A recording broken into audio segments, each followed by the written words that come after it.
உனக்கு ஒரு open challenge. நம்ம மேப்பிஃபைல 99 ஒரு ஸ்பெஷல் கேட்டகரி இருக்கு. அந்த கேட்டகரியில் இருக்க ப்ராடக்ட்டை வேற எந்த வெப்சைட்லயாவது அதை விட கம்மியான பிரைஸ்ல ₹1 கம்மியான பிரைஸ்ல காமிச்சிங்கன்னா கூட அந்த ப்ராடக்ட்டை உங்களுக்கு ஃப்ரீயாவே தரப்போறோம். உங்களுக்கு தேவையான பொருளை நீங்க வழக்கமா வாங்குற எல்லா ஆன்லைன் பிளாட்ஃபார்மையும் விட கம்மியான பிரைஸ்ல வாங்கணுமா? அப்போ உங்களுக்கான ரைட் பிளேஸ் மேப்பிஃபை தான். Your expected product at unexpected price. இன்னும் ஏன் வெயிட் பண்றீங்க? இப்பவே டிஸ்கிரிப்ஷன்ல இருக்க லிங்கை கிளிக் பண்ணி ஓப்பன் சேலஞ்சில் பார்ட்டிசிபேட் பண்ணுங்க. நம்ம மேப்பிஃபை ப்ராடக்ட்ஸை நீங்க mapify.comன்ற வெப்சைட் மூலமாவும் ஆர்டர் பண்ணிக்கலாம். இல்ல பிளே ஸ்டோர்ல மேப்பிஃபை ஆப்பை டவுன்லோட் பண்ணி ஆர்டர் பண்ணிக்கலாம். தமிழக கண்மணிக்கும் வணக்கம். இப்போ விஜய் டிவில டெலிகாஸ்ட் ஆகிட்டு இருக்க இந்த big Boss season 9th show இப்போ ஓடிட்டு இருக்கு இல்லையா? இந்த பிக் பாஸ் ஷோ அப்படின்றது பார்த்தீங்கன்னா இந்தியன் என்டர்டைன்மெண்ட் சேனல்ஸ்ல ஒரு பிக்கெஸ்ட் ஷோவா பார்க்கப்பட்டது. முக்கியமா தமிழ்ல வந்துட்டு அதோட ஆரம்ப காலகட்டத்தில் இந்த மாதிரி ஒரு பெரிய ஷோ வந்துட்டு தமிழ்ல வர்றது ரொம்பவே சந்தோஷம் அப்படின்ற மாதிரி ஒரு பிக்கெஸ்ட் ஷோவா பார்க்கப்பட்டது. ஆனா இப்போ இந்த பிக் பாஸ் சீசன் 9th சீசன்லாம் பார்த்தீங்கன்னா அதை பார்க்கும்போது ரொம்பவே பரிதாபகரமா இருக்கு. அதுக்கு மிக முக்கிய காரணம் அந்த ஷோவோட டிஆர்பி. ஏன்னா இந்த பிக் பாஸ் 9th சீசன் பார்த்தீங்கன்னா டிஆர்பி ரேட்டிங்ல பயங்கரமா அடி வாங்கிட்டு இருக்கு.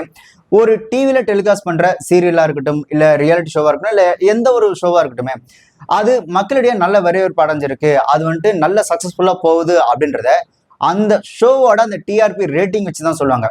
அதனாலதான் நல்லா போற சீரியல் எப்பவுமே பிரைம் டைம்ல தூக்கி போடுவாங்க. ஒரு பிரைம் டைம் அப்படின்றது எதுன்னு பாத்தீங்கன்னா ஈவினிங் 7 மணிக்கு மேல மக்கள் வந்துட்டு டிவி வீட்டுல ஆன் பண்ணி எல்லாரும் சகஜமா பார்க்கக்கூடிய அந்த ஈவினிங் 7 மணிக்கு மேல டெலிகாஸ்ட் ஆகுற எல்லாமே பாத்தீங்கன்னா பிரைம் டைம் டெலிகாஸ்ட் அப்படின்னு சொல்லுவாங்க. அதனாலதான் இந்த நல்ல நல்ல சீரீஸ் எல்லாம் பாத்தீங்கன்னா 7 மணிக்கு மேல டெலிகாஸ்ட் பண்ணாங்க. ஸோ அந்த மாதிரி ஒரு ஷோ நல்லா போகுது அப்படின்னாலும் அதை வந்துட்டு பிரைம் டைம்ல 7 மணிக்கு மேல தான் டெலிகாஸ்ட் பண்ணாங்க. ஒரு ஷோ நல்லா போகணும், மக்கள் விரும்பி பார்க்கணும் அப்படின்னாலும் அதையும் பிரைம் டைம்ல தான் டெலிகாஸ்ட் பண்ணாங்க. ஸோ அப்படி த மோஸ்ட் பிரைம் டைம் எது அப்படின்னு பார்த்தீங்கன்னா வீட்டில் இருக்க எல்லா வேலையும் முடிச்சுட்டு சாப்பிட்டு ரிலாக்ஸா ஒரு 9 மணிக்கு மேல மொத்த குடும்பமும் ஒன்று சேர்ந்து ஒரு டிவியை பார்க்குற ஒரு டைம் இருக்குல்ல, நைட்டு 9 மணிக்கு மேலன்றது. ஸோ அதுதான் மோஸ்ட் பிரைம் டைம் அப்படின்னு சொல்லுவாங்க.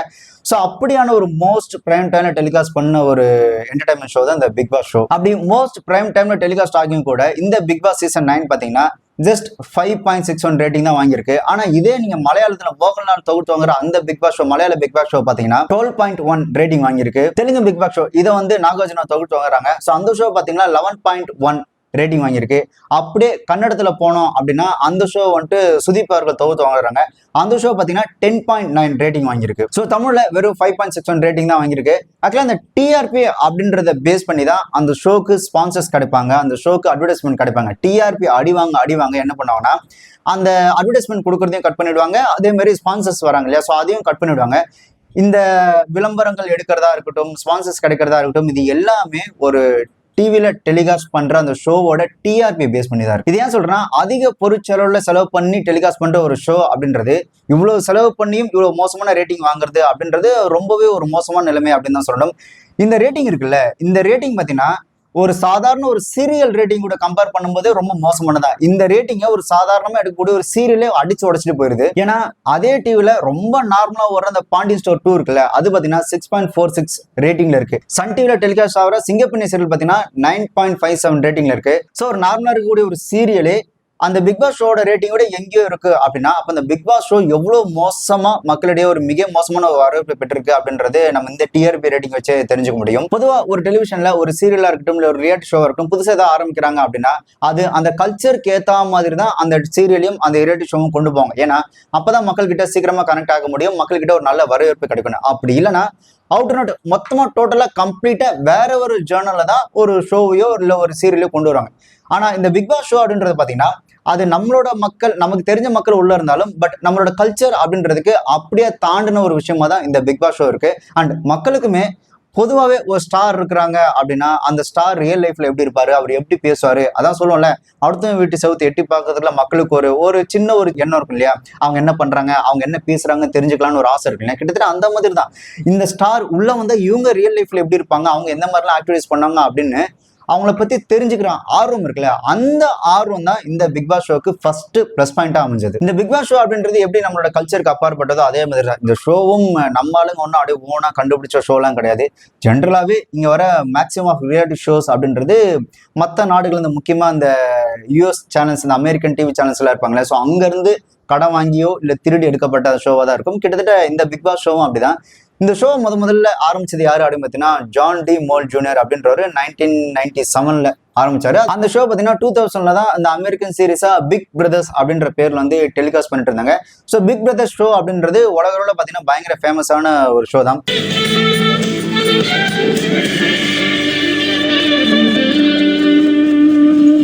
Daarop de beelden van de vorige avond.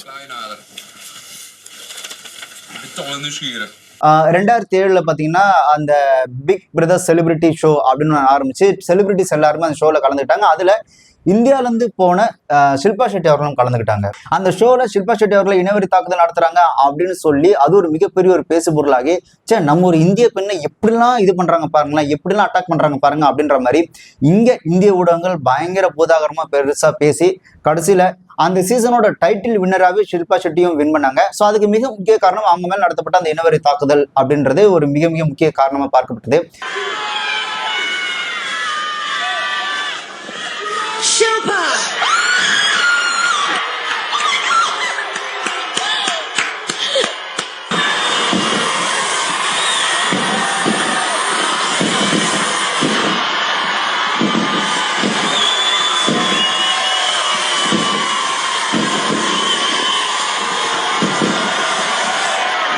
ஆக்சுவலா அந்த பிக் பாஸ் ஷோல பாத்தீங்கன்னா ஸ்டார்டிங்ல இருந்து யார் ஒருத்தரை பயங்கரமா கார்னர் பண்ணி அவங்க மேல ஒரு அனுதாபமோ இல்ல பிரச்சனையோ அந்த மாதிரி ஏதோ டெவலப் ஆகுதோ கடைசியில் அவங்க தான் அந்த டைட்டில் வின்னராகவே இருப்பாங்க. ஸோ அந்த மாதிரி தான் 2007ல டெலிகாஸ்ட் பண்ணப்பட்ட அந்த UK celebrity big brothers show, அதான் பிக் பாஸ் ஷோ தான்.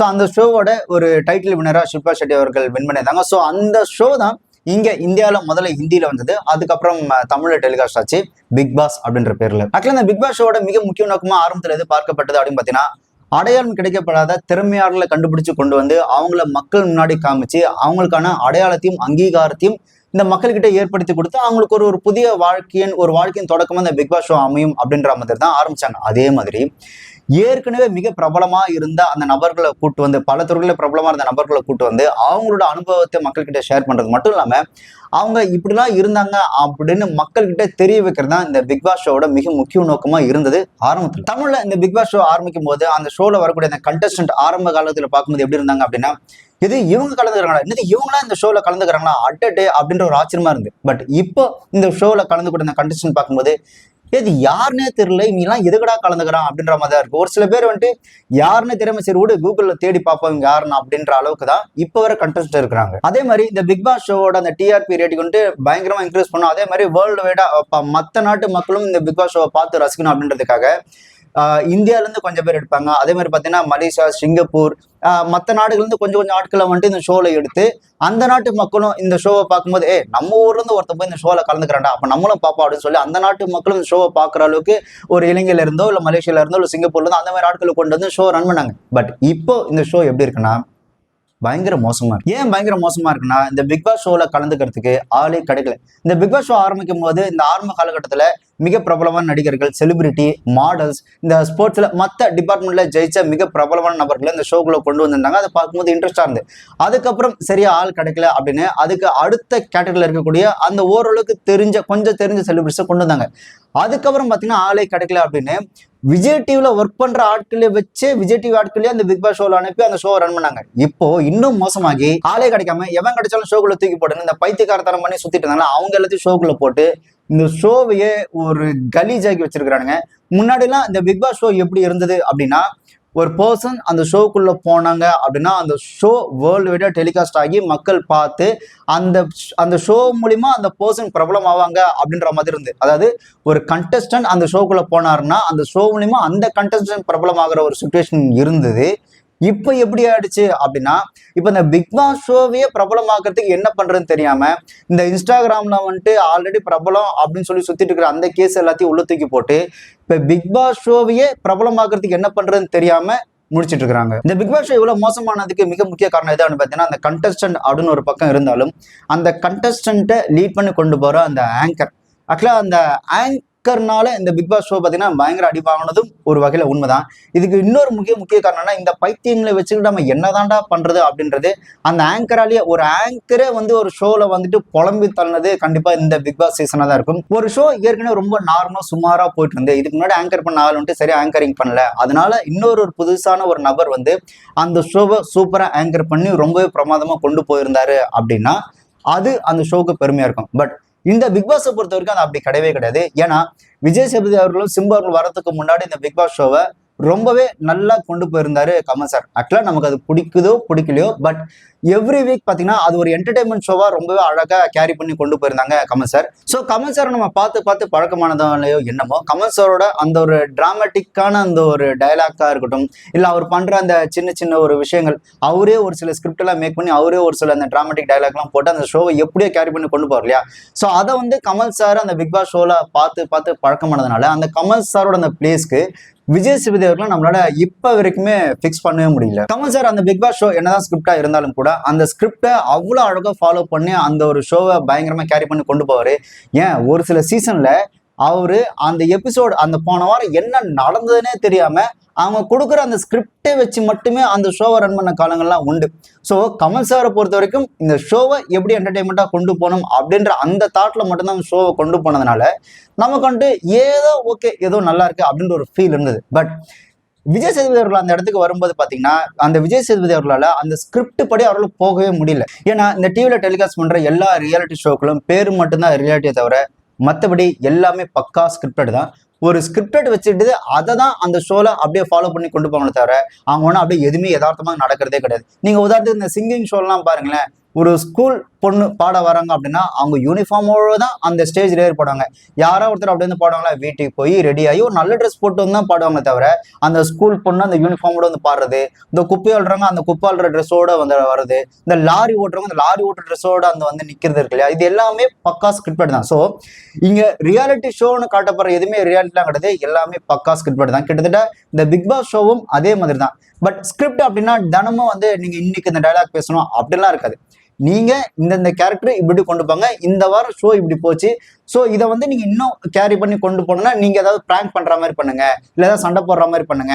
நீங்க சண்டை போட்டு அப்படியே கோவமா இருக்கிற மாதிரி அப்படியே நீங்க டிஆர்பி அந்த எப்படி சொல்றது அந்த ப்ரொமோல வந்துட்டு வர அளவுக்கு ஏதாவது ஒரு சின்ன ஒரு ஸ்பார்க் மாதிரி ஏதாவது பண்ணுங்க அப்படின்னு ஸ்கிரிப்டடை ஃபாலோ பண்ணி தான் இந்த பிக் பாஸ் ஷோவே நடக்கும். இத்தனை வருஷமா அந்த பிக் பாஸ் சீசன்லயே பயங்கர ஸ்கிரிப்டட் அந்த என்டர்டைன்மெண்டா அமைஞ்ச சீசன் எது அப்படின்னு பார்த்தீங்கன்னா பிக் பாஸ் சீசன் 3 தான். கவின், லாஸ்லியா, சேரன், தர்ஷன், சாண்டி மாஸ்டர், அதுக்கப்புறம் வந்துட்டு முகன். ஸோ இவங்க எல்லாரும் வந்த அந்த பிக் பாஸ் அந்த சீசன் 3 இருக்குல்ல, அதுதான் பயங்கர ஸ்கிரிப்டட் அண்ட் என்டர்டைன்மெண்டா அமைஞ்சது. அவங்க எல்லாருமே பார்த்தீங்கன்னா ஒரு ரோலை கரெக்டாக பண்ணுவாங்க. நீங்க அந்த சீசனே பார்த்தீங்கன்னா கிட்டத்தட்ட ஒரு சீரியல் பார்க்குற ஒரு ஃபீல் இருக்கும். அப்பாவா சேரன் இருப்பாரு, அவருக்கு பொண்ணா லாஸ்ட்லியா இருப்பாங்க, லாஸ்ட்லியாக்கு அண்ணனா தர்ஷன் இருப்பாரு, அவங்களோட லவ்வரா பாத்தீங்கன்னா கவின் இருப்பாரு. கவினுக்கு வந்துட்டு பாத்தீங்கன்னா ஒரு முக்கோண காதல் மாதிரி சாட்சியை கொண்டு வந்திருப்பாங்க. ஸோ இதுக்கு வந்துட்டு ஒரு என்டர்டைன்மெண்ட்டா இந்த ஷோ என்டர்டைன்மெண்ட்டா இருக்கணும், அந்த ஷோல அந்த சீரியல்ல என்டர்டைன்மெண்ட்டா இருக்கணுன்றதுக்காக சாண்டி மாஸ்டர் வச்சிருப்பாங்க. ஸோ அதுக்கப்புறம் இவங்க கலாய்க்கிறதுக்குன்னு பாத்தீங்கன்னா ஷெரின் அவங்க இருப்பாங்க. ஸோ இந்த மாதிரி ஒரு பயங்கர ஸ்கிரிப்டடா பயங்கர ஒரு என்டர்டைன்மெண்ட் சீரியஸ் மாதிரி கொண்டு போன ஒரு எபிசோடு எதுன்னு பாத்தீங்கன்னா பிக் பாஸ் சீசன் 3 தான். அது ஆக்சுவலா உண்மையாவே நல்லாவே என்டர்டைன்மெண்டாவே கொண்டு போயிருப்பாங்க. அதே மாதிரி பயங்கர ஃபயரான ஒரு ஆக்ஷனான ஒரு சீசன் எது அப்படின்னு பாத்தீங்கன்னா சீசன் 1 தான். ஓவியா, ஜூலி, கணேஷ் வெங்கட்ராம், ஸ்னேகன், நமிதா, காயத்ரி ரகுராம், சக்தி, பரணி, கஞ்சா கருப்பு, இந்த சீசன் 1ல வந்த இந்த கண்டஸ்டன்ட் பாத்தீங்கன்னா பயங்கர ஃபயராகவும் அந்த ஷோ தான் ஒரு ஃபயராகவே கொண்டு போயிருந்தாங்க. அதில் தான் பார்த்தீங்கன்னா இந்த ஸ்ப்ரே அடிச்சிடும் அப்படின்றது, அதுக்கப்புறம் பார்த்தீங்கன்னா இந்த ட்ரிகர் பண்ணுறது அப்படின்ற வார்த்தைகள்லாம் பார்த்தீங்கன்னா அந்த ஷோவில் பயங்கர பிரபலமாக இருந்தது. இன்னொன்று இந்த ஷோக்குன்னு பார்த்தீங்கன்னா ஒரு தனி ஃபேன்ஸி இப்போவுமே இருக்கிறாங்க. இப்போவும் பிக் பாஸ் சீசன்ல ஏதாவது ஒன்று ரீடெலிகாஸ்ட் பண்ணுங்க அப்படின்னா கண்டிப்பா சீசன் 1ம் சீசன் 3ம் தான் இவங்க வந்துட்டு இந்த சீசன் தான் நல்லா இருந்தா அப்படின்னு சொல்லி மக்களே திரும்பி பார்க்கறதுக்கு இன்ட்ரெஸ்டா இருக்கக்கூடிய சீசனா சீசன் 1ம் சீசன் 3ம் தான் அமைஞ்சது. ஸோ அதுக்கப்புறம் அந்த சீசன் எதுவுமே அந்த அளவுக்கு என்ன சொல்றது ஒரு ஒர்த்தா அமைஞ்சதே கிடையாது. இந்த 9th சீசன் பாத்தீங்கன்னா இவ்வளவு கேவலமா அமைஞ்சதே கிடையாது. சீசன் 1 டெலிகாஸ்ட் ஆகும்போது பாத்தீங்கன்னா ஓவியா ஆர்மி அப்படின்னு அதுக்கு ஒரு தனி கேங்கே ஃபார்மா இருந்து இது எந்த அளவுக்கு பிரபலமா இருந்தது இந்த பிக் பாஸ் அப்படின்றது பாத்தீங்கன்னா அன்புமணி ராமதாஸ் அவர்கள் ஒரு ஸ்டேஜ்ல ஏறி வந்து ஓவியாக்கு வந்து பிக் பாஸ்ல போய் 1.5 கோடி வாக்கு செலுத்தி நீங்க ஓவியாவெல்லாம் காப்பாத்துறீங்க, அதே வாக்கை நீங்க எனக்கு செலுத்திருந்தீங்க அப்படின்னா நான் அந்த தமிழ்நாட்டையே காப்பாத்திருப்பேன் அப்படின்னு அவ்வளோ அறிவுபூர்வமா, அவரோட அறிவுக்கு எட்டின வரைக்கும் அறிவுபூர்வமா பேசுற அளவுக்கு இந்த பிக் பாஸ் ஷோ பார்த்தீங்கன்னா பயங்கர மாசா கெத்தா அது ஒரு பீக்ல இருந்தது. அந்த ஷோவை கேரி பண்ணி கொண்டு போன கமல் சாரும் பார்த்தீங்கன்னா உங்களுக்கான ஒரு குறும்படம் அப்படின்னு சொல்லி அந்த குறும்படம் போட்டு காட்டுறது, இவங்க கிட்ட நக்கலா வந்துட்டு அந்த இன்ட்ராக்ட் பண்றது, போட்டு கொடுக்கறது, அது புதுசா டாஸ்க் மாதிரி கொடுத்து அவங்கள கலாய்க்கிறதுன்னு அந்த கண்டஸ்டன்ட்டும் அவ்வளோ அருமையா இருந்தாங்க, அந்த ஸ்கிரிப்டும் நல்லா இருந்தது. அதை கேரி பண்ணி கொண்டு போன கமல் சாருமே அவ்வளோ சூப்பரா பண்ணியிருந்தாங்க. 7 கோடி மக்கள்ல இந்த பிக் பாஸ் நிகழ்ச்சிக்கு 3 கோடி பேர் பாக்குறாங்க. அதுல வேற அந்த ஓவியான்னு ஒண்ணு இருக்கலாம், அதுக்கு 1.5 கோடி பேர் ஓட்டு போட்டு ஓவியாவை காப்பாத்துறீங்களாம். அதுக்கு ஓட்டு போட்டு காப்பாத்துறீங்களே, உங்களுக்கெல்லாம் மாணவர்களும் கிடையாதா? அந்த 1.5 கோடி பேர் எனக்கு ஓட்டு போட்டுருந்தீங்கன்னா போன தேர்தலில் உங்களை நான் காப்பாற்றி. பட் அவ்வளோ பீக்ல இருந்த ஷோ இவ்வளோ வீக் ஆகுறது மிக முக்கிய காரணம். நான் ஏற்கனவே சொன்ன மாதிரி அந்த ஷோவை ஆங்கர் பண்ற அந்த ஆங்கர் அப்படின்றதும் மிக முக்கியமான ஒரு காரணம். அந்த ஒரு ஸ்கிரிப்ட் அப்படின்றதுக்குள்ள விஜய் சேதுபதி பார்த்தீங்கன்னா கரெக்டாக கனெக்ட் ஆகலன்றது ஒரு மிகப்பெரிய ஒரு பிரச்சனை. விஜய் சேதுபதி அந்த ஷோவை எப்படி கொண்டு போறாங்க அப்படின்னா, இப்போ கமல் சார் அந்த ஸ்கிரிப்ட் என்னவோ அந்த ஸ்கிரிப்டுக்குள்ள கொண்டு போயிருந்தார் இல்லையா, பட் விஜய் சேதுபதி அவர்கள் அப்படி இல்லை. விஜய் சேதுபதி அவர்கள் ரியல் லைஃப்ல எப்படி இருப்பாரோ, எப்படி யதார்த்தமா பேசி எப்படி யதார்த்தமா கலாய்ப்பாரோ, அவர் யதார்த்தமான ஒரு மனிதராகவே அந்த ஷோல இருக்கிறது பார்த்தீங்கன்னா அவருடைய யதார்த்தமே அந்த ஷோக்கு செட் ஆகாத மாதிரி தான் இருக்கு. அவர் அந்த ஸ்கிரிப்டுக்குள்ள அவரால் அவர் வந்துட்டு பொறுத்திக்க முடியல. நான் ஏற்கனவே சொன்ன மாதிரி தான், இந்த பைத்தியங்களை வச்சு என்ன பண்றேன்னே தெரியாம ஒரு மனுஷன் ஒரு ஆங்கர் முடிப்பாங்க இல்லையா, அது வந்துட்டு ஒரு வெளிப்படையா சொல்லிட்டாரு. ஒரு ஷோல ஒரு ஆங்கரே வந்து இந்த ஷோ தயவு செஞ்சு பார்க்காதீங்க, நீங்க வந்துட்டு வேற அந்த டிவி ஆஃப் பண்றீங்க இல்ல வேற சேனல் மாத்துங்க அப்படின்னு சொல்ற அளவுக்கு அந்த கண்டஸ்டன்டே இருக்கிறாங்க. அவங்களை எப்படி கேரி பண்ணி கொண்டு போறதுன்னு தெரியாம அந்த ஷோ ஆங்கரும் முடிச்சிட்டு இருக்கிறாரு அப்படின்றதான் இந்த ஷோவோட ஒரு மிகப்பெரிய ஒரு மைனஸ். அதே மாதிரி இப்ப இருக்கக்கூடிய அந்த கண்டஸ்டன்ட் இவங்களாம் வராங்களா அப்படின்னு ஆச்சரியமா பார்த்த காலம் போய் இதுங்கெல்லாம் எதுக்கு வருதுன்னே தெரியல அப்படின்னு அந்த ஷோவையே பரிதாபகரமா பார்க்கக்கூடிய நிலைமைக்கு அந்த கண்டஸ்டன்ட் கொண்டு வந்துட்டாங்க. இந்த ஷோ வந்து நிறைய பேர் பார்க்குறாங்க, இந்த ஷோ மேலே நிறைய விமர்சனம் இருக்கு, எஸ்பெஷலி இந்த சீசன் மேலே இருக்கு. போன வாரம் கூட ஒருத்தன் கேட்டாங்க குழந்தைங்களோட உட்காந்து பார்க்க முடியல அப்படின்னு. நான் அப்போ அவங்களுக்கு சொன்ன பதில் வந்து உங்கள் கையில் ஒரு ரிமோட் இருக்கு, நீங்கள் சேனலை மாற்றிங்க நான் தான் சொன்னேன். இன்னொன்று, இந்த பிக் பாஸ் ஷோக்குள்ள போகிறதுக்கு முன்னாடி அந்த கண்டஸ்டன்ட் என்ன பண்ணுவாங்க அப்படின்னா, அவங்க காசு கொடுத்து ஒரு பிஆர் டீமை செட் பண்ணி வச்சுப்பாங்க. நான் இந்த மாதிரி ஷோக்குள்ள போனதுக்கப்புறம் எதெல்லாம் நல்ல நல்ல கண்டென்ட்டாக ஃபயர் வர்ற மாதிரி எதெல்லாம் இருக்கோ அதெல்லாம் வச்சு நீங்கள் வந்துட்டு நல்லா இந்த சோஷியல் மீடியா பயங்கர ஃபயர் விட்டு இவங்க தான் அந்த ஷோலே கெத்து அப்படின்ற மாதிரி ஒரு பிஆர் டீமை செட் பண்ணிட்டு போவாங்க. ஆக்சுவலாக நீங்கள் இதுக்கு முன்னாடியே வந்த இதெல்லாம் பார்த்தீங்கன்னா இந்த ஓவியா ஆர்மின் இருக்கும், கவின் ஆர்மின் இருக்கும், லாஸ்ட்லி ஆர்மின் இருக்கும்.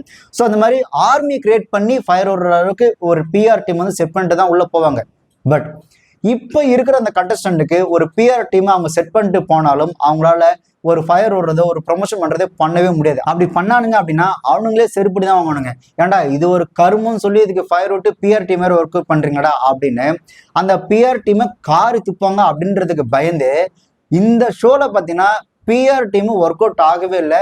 அவங்க செட் பண்ண பிஆர் டீமும் பார்த்தீங்கன்னா இதுங்க பண்ற கர்மத்துக்கு என்ன கர்மத்துல நம்ம ஃபயர் வருது சோசியல் மீடியால அப்படின்னு தான் அந்த கண்டஸ்டன்ட் கிரியேட் பண்ண அந்த பிஆர் டீமே இப்போ என்ன பண்றது தெரியாம முடிச்சிட்டு இருக்கானுங்க. இன்னொரு நிதர்சனமான ஒரு உண்மை எது அப்படின்னு பார்த்தீங்கன்னா, நம்ம இந்த பிக் பாஸ் ஷோல கலந்துக்கிட்டோம் அப்படின்னா நமக்கு வந்து இந்த மீடியா வெளிச்சம் படம் இந்த ஷோ வைடாக போறதுனால மக்கள்கிட்ட ஒரு மிகப்பெரிய ஒரு வரவேற்பு அங்கீகாரம் கிடைச்சி நமக்கு வந்து வாய்ப்புகள் இன்னும் நிறைய கிடைக்கும் அப்படின்னு நினைச்சு அந்த ஷோக்குள்ள போனவங்க அதிகம். ஆனா இந்த பிக் பாஸ் ஷோல ஏற்கனவே பிரபலமான அந்த கொஞ்சம் பிரபலமா இருந்த அந்த நபர்கள் கூட இந்த பிக் பாஸ் ஷோல போனதுக்கு அப்புறம் அவங்க ஒட்டுமொத்த கெரியரும் க்ளோஸ் ஆனதான் இங்க நிறையவே நடந்திருக்கு. அதுக்கு மிகச்சிறந்த உதாரணம் யார் அப்படின்னு பாத்தீங்கன்னா பரணி, பிந்து மாதவி, ரைசா, ஸ்ரீ, சரவணன், முகேன் ராவ், இப்படி எல்லாரோட கெரியரும் பிக் பாஸ்குள்ள போனதுக்கு அப்புறம் நிறைய பேர் பாத்தீங்கன்னா ஓரளவுக்கு ஃபேமா இருந்து உள்ள போய் மொத்த கெரியரையும் க்ளோஸ் பண்ணிக்கிட்டு தான் இந்த பிக் பாஸ் ஷோவால அவங்களுக்கு நடந்தது. ஸோ இதனாலேயே அந்த பிக் பாஸ் ஷோக்குள்ள போறத நிறைய பேர் அவாய்ட் பண்ண ஆரம்பிச்சிட்டாங்க. அது ஒரு சென்டிமெண்டா கூட வச்சுக்கலாமே. எனக்கு தெரிஞ்ச ஆர்டிஸ்ட் கூட என்ன சொல்லியிருந்தாங்க அப்படின்னா, இதுக்குள்ள போய் நம்ம வந்துட்டு என்ன சொல்றது, ஃபர்ஸ்ட் 100 நாள் அதுக்குள்ள போனோம் அப்படின்னா நம்ம வேலை பொழப்பு எல்லாம் கெட்டு போயிடும். அந்த 100 நாளுக்கு அவனுக்கு கொடுத்ததுக்கு அப்புறம் வெளியே வந்து பார்த்தா அதனால நமக்கு வாய்ப்பு கிடைக்குமானா அதுவும் கிடைக்கிறதும் கிடையாது. 100 நாள் நமக்கு அந்த இருக்கிற பொழப்பும் கெட்டு போயிடும். அதுக்குள்ள போயிட்டு அவனுக்கு நம்மளை ட்ரிகர் பண்ணி நம்ம வந்துட்டு அவங்க அந்த ஷோல ஏதாவது ஒரு ஆக்டிவிட்டிஸ் காமிச்சிட்டுனா அது மக்கள்கிட்ட பார்த்தீங்கன்னா ஒரு நெகட்டிவா ஃபேம் ஆயிடுச்சு அப்படின்னா அதனால கூட வாய்ப்புகள் போறதுக்கு நிறைய வாய்ப்புகள் இருக்கு. அதனால இந்த ஷோக்கு நான் போக விரும்பவே இல்லை அப்படின்னு எனக்கு தெரிஞ்ச ஆர்டிஸ்ட் கூட சொல்லிட்டு தான் இருந்தாங்க. ஸோ அதுதான் அந்த ஷோ ஃபெயில் ஆகுறதுக்கு மிக முக்கிய காரணமே. அந்த ஷோக்குள்ள போய் ஃபேமஸ் ஆகி அதனால வாய்ப்புகள் கிடைச்சா கூட பரவாயில்ல, ஏற்கனவே பிரபலமா இருக்கிறவங்க உள்ள போனா அவனுக்கு இருக்கிற வாய்ப்பும் மொத்தமா காலி ஆயிடுது இல்லையா. ஸோ அதனாலேயே அந்த ஷோக்குள்ள போறதுக்கு நிறைய பேர் வந்துட்டு ஆர்வம் காட்டுறதே கிடையாது. நிறைய பேர் ஷோக்கு வரதுக்கு தயங்குறதுனாலயே இப்ப என்ன ஆயிடுச்சு அந்த ஷோ அப்படின்னு பாத்தீங்கன்னா, யாருமே கிடைக்கல அப்படின்னால இந்த இன்ஸ்டால வந்துட்டு ஏதோ ஒரு பைத்தியக்காரன் தானம் பண்ணி பிரபலம் அப்படின்னு சொல்லிட்டு சுத்திட்டு இருப்பாங்க இல்லையா, அவங்க எல்லாரும் ஷோக்குள்ள கொண்டு வந்து எப்படியா அந்த ஷோ, அதாவது எப்படின்னா இந்த ஷோவை இப்ப இழுத்து பிடிச்சி எப்படியா ரன் பண்ணி ஆகணும் அப்படின்றதுக்காகவே இந்த பைத்தியங்கள்லாம் தூக்கி ஷோக்குள்ள போட்டு அந்த ஷோவை இப்ப ரன் பண்ணிட்டு இருக்காங்க. இதனாலேயே இந்த பிக் பாஸ் ஷோ வந்துட்டு மக்கள் பாக்குறதையும் கொஞ்சம் கொஞ்சமா தவிர்க்க ஆரம்பிச்சிட்டாங்க. அந்த பிக் பாஸ் ஷோ மேல இந்த ஆர்வம் அப்படின்றது முன்ன மாதிரி இல்லை. ஒரு பிரபலமான ஒரு நபரையோ, ஒரு ஏற்கனவே பிரபலமான ஒரு நடிகரையோ, இல்லை ஏதோ ஒரு துறையில சாதித்த நபர்களையோ அந்த ஷோக்குள்ள கொண்டு வந்தாங்க அப்படின்னா அந்த நபர் அந்த துறையில அவங்க எப்படி சாதிச்சாங்க, அந்த துறையில சாதிக்கணும் என்னெல்லாம் பண்ணணும், அவங்க எப்படிலாம் கஷ்டப்பட்டாங்க, இந்தந்த வழிகள் இப்படி இப்படி இருக்கு, இதெல்லாம் பண்ணா நம்மளும் பெரிய ஆள் ஆகலாம் அப்படின்னு சொல்லி அவங்க ஏதாவது சொல்லுவாங்க. அவங்கள பத்தி தெரிஞ்சுக்கிற ஆர்வம் மக்கள் கிட்ட இருக்கும். ஆனா இப்ப அந்த ஷோல கலந்துகிட்ட அந்த கண்டஸ்டன்ட் எப்படி இருக்கிறாங்க அப்படின்னா, இதுங்க இந்த ரீல்ஸ்ல என்ன பைத்தியக்காரந்தனம் பண்ணி சுத்திட்டு இருந்தீங்களோ அதே தான் அந்த ஷோக்குள்ளேயும் பண்ணுது அப்படின்னும் போது இதுங்களுக்கு இந்த ரீல்ஸ்ல பண்ணதுக்கும் பிக் பாஸ் ஷோல பண்ணதுக்கும் பெரிய வித்தியாசம் எதுவுமே இல்லை. இப்போ ஒரு ஆர்டிஸ்ட் போறாங்க அப்படின்னா கேமராக்கு ஒரு ஃபேஸா இருக்கும், கேமராக்கு பின்னாடி ரியல் லைஃப்ல ஒரு ஃபேஸா இருக்கும். ஸோ கேமராக்கு முன்னாடி பார்த்து பண்ண அந்த முகத்தை கேமராக்கு பின்னாடி எப்படி இருப்பாங்க அப்படின்னு தெரிஞ்சுக்கணுன்ற ஆர்வம் இருக்கும் இல்லையா, அந்த ஆர்வம் இந்த கண்டஸ்டன்ட் கிட்ட சுத்தமா கிடையாது. இதுங்க இங்க எப்படி இருந்ததுங்களோ அதே தான் அந்த ஷோக்குள்ளயும் இருக்கிறதுனால மக்களும் இந்த பிக் பாஸ் ஷோவை இந்த சீசன் 9 பெருசா விரும்புறதே இல்லை. இப்போ இவங்களுக்கு ஏதோ தனிப்பட்ட முறையில் ஒரு திறமை இருக்கு, அறிவு இருக்கு, நாலேஜ் இருக்கு அப்படின்னா அது அந்த ஷோக்குள்ள போகும்போது அவங்களோட திறமையும் அறிவும் நாலேஜும் காட்ட முடியும். பட் இவங்களை பொறுத்த வரைக்கும் திறமையை காட்டுறது அப்படின்னா காட்டுறது தான் திறமை அப்படின்ற மாதிரி வெளியில இருந்து காசு சம்பாரிச்சுட்டு இருந்தாங்க. அவங்கள கொண்டு போய் இந்த பிக் பாஸ் ஷோக்களை விட்டுட்டு உங்க திறமையை காட்டுங்க திறமையை காட்டுங்கன்னா அவங்க என்னத்தை காட்ட முடியும், அவங்கள பொறுத்தவரையும் திறமைன்றதே காட்டுறது தான் அப்படின்ற மைண்ட் செட்ல இருக்கும்போது அவங்களும் அப்ப என்ன பண்ணாங்க, ஷோக்குள்ள அவங்க இங்க வெளில என்ன பண்ணாங்களோ அதே தான் ஷோக்குள்ளேயும் பண்ணாங்க. ஸோ அவங்களுக்குள்ள என்ன ஸ்டஃப் இருக்கோ அதை தான் ஷோக்குள்ள காட்ட முடியும் அப்படின்னும் போது அதை பார்க்குற மக்களுக்கு வெறுப்பு தான் வரும். இதுக்கு முன்னாடி இந்த பிக் பாஸ் சீசன்ல கலந்துக்கிட்டவங்க பார்த்தீங்கன்னா அவங்க 2 குணாதிசயம் இருக்கும். அவங்க தொழிலையோ அவங்க வேலையிலயோ ஒரு குணாதிசயம் இருக்கும், அவங்க ரியல் லைஃப்ல வேற ஒரு குணாதிசயம் இருக்கும். இந்த சினிமா, ஸ்போர்ட்ஸ், இல்ல மாடல், இல்ல சிங்கர் அப்படின்லாம் பார்த்தீங்கன்னா ஏதோ ஒரு பிசினஸ்ல எப்படியோ டெவலப் ஆகி ஒரு பர்சனா இருப்பாங்க. ஸோ அவங்க 2 குணாதிசயம் இருப்பாங்க. அவங்களோட அந்த எப்படி சொல்றது மீடியா குணாதிசயம் ஒன்று இருக்கும், ஆக்சுவல் குணாதிசயம் ஒன்று இருக்கும். அது அந்த ஷோக்குள்ள போகும்போது வித்தியாசமா இருக்கும். ஓகே இவங்க இப்படியும் இருக்கிறாங்க இப்படியும் இருக்கிறாங்களா அப்படின்ற மாதிரி இருக்கும். பட் இப்போ கலந்துக்கிட்டு இந்த கண்டஸ்டன்ட் எப்படி பார்த்தீங்கன்னா அதுங்க வெளியில என்ன பைத்தியக்காரதானே பண்ணி சுத்திட்டு இருந்தவங்களோ எதை திறமை நினைச்சு வெளில பண்ணிட்டு இருந்தவங்களோ அதே தான் ஷோக்குள்ளேயும் பண்றாங்க அப்படின்னும் போது குணாதிசயம் எங்கேயும் வேறுபடுறதே கிடையாது. இதுங்களுக்கு இருக்கிறது ஒரே குணாதிசயம் தான். இன்னொன்னு பொதுவாக பாத்தீங்கன்னா இதுக்கு முன்னாடி வந்த சீசன்ல ஒருத்தரும் ஒரு டேலண்டா இருப்பாங்களா, ஒருத்தர் நடிப்பாரு, ஒருத்தர் பாட்டு பாடுவாரு, ஒருத்தர் ஸ்போர்ட்ஸ்ல இருப்பாரு, ஒருத்தர் மாடலா இருப்பாரு, இன்னொருத்தர் பாத்தீங்கன்னா ஒரு இயக்குனரா இருப்பாரு, இன்னொருத்தர் ஸ்டண்ட் மாஸ்டரா இருப்பாரு. இப்படி ஏதோ ஒரு வகையில அவங்க பிரிஞ்சு இருப்பாங்க. அவங்களோட பிரிஞ்சு இருக்கக்கூடிய அந்த அவங்களுடைய எக்ஸ்பீரியன்ஸ் ஷேர் பண்ணுவாங்க. நான் ஸ்டண்ட் பண்ணும்போது, நான் பாடும்போது, நான் ஆக்ட் பண்ணும்போது, நான் ஸ்கிரிப்ட் எழுதும்போது அப்படின்னு ஏதோ ஒன்று ஷேர் பண்ணாங்க. பட் இப்ப இருக்கிற சீசன்ல இருக்கிற எல்லாரும் எப்படி இருக்குன்னு பாத்தீங்கன்னா எல்லாமே காஜிங்களா தான் இருக்கு. அது வெளியில இருக்கும் போதும் காஜிங்களா தான் இருந்தது, உள்ள இருக்கும் போது காஜிங்களா இருக்கிறதுனால இது ஒரு காஜி ஷோவா தான் இருக்கே தவிர ஒரு நல்ல ஒரு என்டர்டைன்மெண்ட் ஷோவா மக்கள் பார்க்கக்கூடிய ஒரு ஷோவா இப்ப கிடையவே கிடையாது. ஏன்னா இவங்க பேசுற வார்த்தைகளும் அப்படிதான் இருக்கு. செக்ஷுவலா வல்கரா அபியூஸ் பண்ற வார்த்தைகள் தான். அட்லாம் ஒரு ஷோக்குள்ள போறோம், இதை பல கோடி மக்கள் பாக்குறாங்க அப்படின்னும் போது நாம அட்லீஸ்ட் கொஞ்சமாவது ஒரு டீசெண்டா நடந்துக்கலாம் அப்படின்ற அந்த தாட்லாம் அவங்களுக்கு கிடையவே கிடையாது. இதுங்க வெளியில இருக்கும்போது என்ன பண்ணி டெவலப் ஆகி எப்படிலாம் இருந்தவங்களோ அதே தான் அப்படியே உள்ள போய் பண்ணும்போது அதை குடும்பத்தோடய குழந்தைங்களோடய பெரியவங்களோடய கண்டிப்பா பாக்குறதுக்கான வாய்ப்புகள்ன்றது சுத்தம் கம்மி. அதுலயும் அவ்வளோ ஒரு செக்ஷுவல் வல்கர் ஒரு அபியூஸான வார்த்தையில கேஷுவலா பேசிட்டு போதுங்க. இதுவே இந்த ஷோவோட ஒரு மிகப்பெரிய மைனஸ். அதான் ஏற்கனவே சொன்ன மாதிரி தான், ஒரு ஷோவோட ஒரு ஆங்கரே இந்த ஷோவை பார்க்காதீங்கன்ற அளவுக்கு தான் இந்த ஷோல இருக்கக்கூடிய அந்த கண்டஸ்டன்ட் அவங்களோட பிஹேவிங் இருக்கு அப்படின்னும் போது இந்த காஜ் எடுத்து சுத்துற எல்லாரையும் நீங்க ஒரு ஷோ ஒரே இடத்துல நீங்க போட்டீங்கன்னா அவன் என்ன திறமையை வெளிப்படுத்துவான், இங்க என்ன பண்ணானோ அதை தான் அங்கேயும் பண்ண போறான். ஸோ அதனாலதான் இந்த ஷோ இவ்வளவு கேவலமா போறதுக்கு மிக முக்கிய காரணம். ஒரு ஒப்பீனியன் வரதுக்கு தான் ஒரு மேடை அமைச்சு கொடுக்கப்பட்டு அந்த மேடை ஏறி நான் இப்படிப்பட்ட நீங்க ப்ரொஜெக்ட் பண்ணிட்டு போனீங்கன்னா அது ஒரு லாஸ் யாருக்கு? ஏன் உங்களுக்கு செல்ஃப் கண்ட்ரோல் இல்லைன்னு தெரியல, சகிச்சிக்க முடியல சில பேர் நடந்துக்கிறதுலாம்.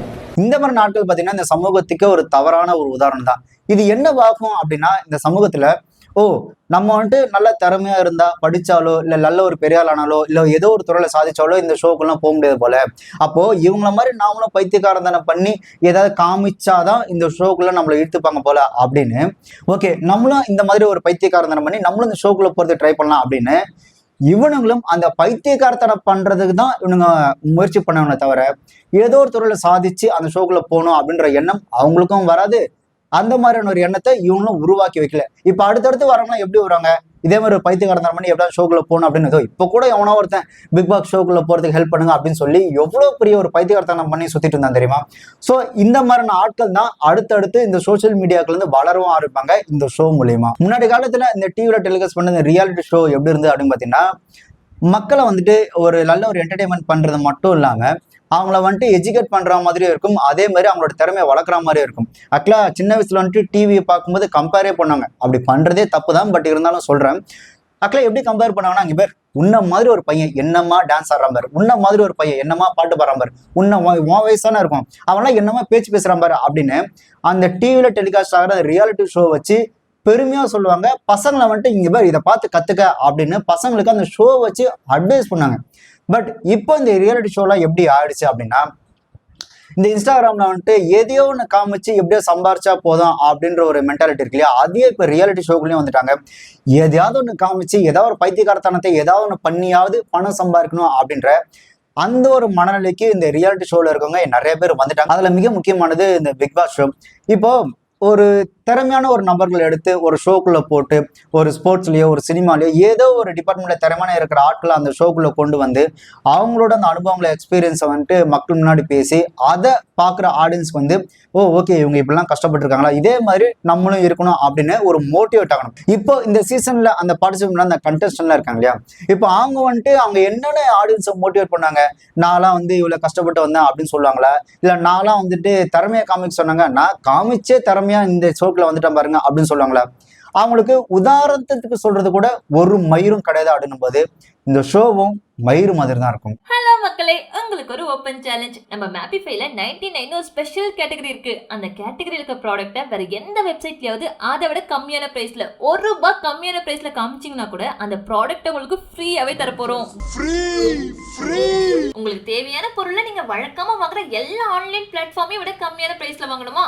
அப்போ உங்களுக்கான ரைட் பிளேஸ் மேபிஃபை தான். Your expected product at unexpected price. இன்னும் ஏன் வெயிட் பண்றீங்க? இப்பவே டிஸ்கிரிப்ஷன்ல இருக்க லிங்கை கிளிக் பண்ணி ஓப்பன் சேலஞ்சில் பார்ட்டிசிபேட் பண்ணுங்க.